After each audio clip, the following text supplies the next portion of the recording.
nakakita. Type number 1 po if you could now see my screen. Ayan, no?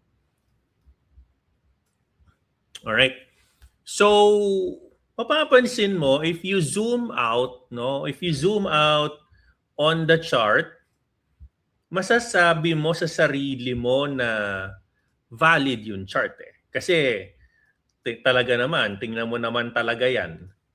'Di ba? Tingnan mo talaga ang itsura niyan. This is a December 2024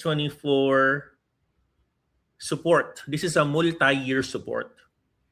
No? So, ikaw bilang isang trader, para sa akin, no, para sa akin bilang isang trader, magandang laban 'to, no? This is going to allow me to have a high, sabihin na natin, high conviction trade. Kasi unang-una, napakaganda ng napakaganda po ng kanyang SNR. 'Di ba? Kita mo almost dito pa lang yung current price niya ngayon, sabihin mo na diyan lang yung kinuha mo. Kita mo agad 2.96, 1:3. 1:3. 'Di ba? 1:3. Diyan pa lang alam mo na. No? Diyan pa lang maganda yung laban mo diyan, 'di ba? Maganda-ganda yung laban natin diyan. Alam nating valid yung SNR. So by the way, this is how I journal my trade, no? If you're wondering, Coach Miranda, do you still journal? Ako, I do kasi I put notes in my charts, no?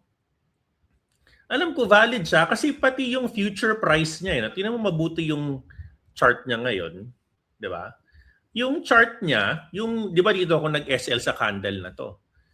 Talagang alam mong valid kasi tinutumuntong siya diyan, no? So support, nag-act siya as support. So for me, this is a valid play. No? So for me, I entered on the confirmation of bounce. Kamukat-mukat mo binabaan ka ng market. 'Di ba? Binabaan ako ng market, Miranda. And this is not okay. This is not okay, no? In a sense that bababa. So I need to put a stop loss, on this particular trade. So that's the reason why, Miranda, nagkaroon tayo ng SL position, no? We had an SL play, which is okay, no? For me, I'd rather take this play rather than waiting. Kung tumuloy-tuloy yan pababa, talo ka din. Talo ka din, no? So for me, this is a learning opportunity. What could have I done?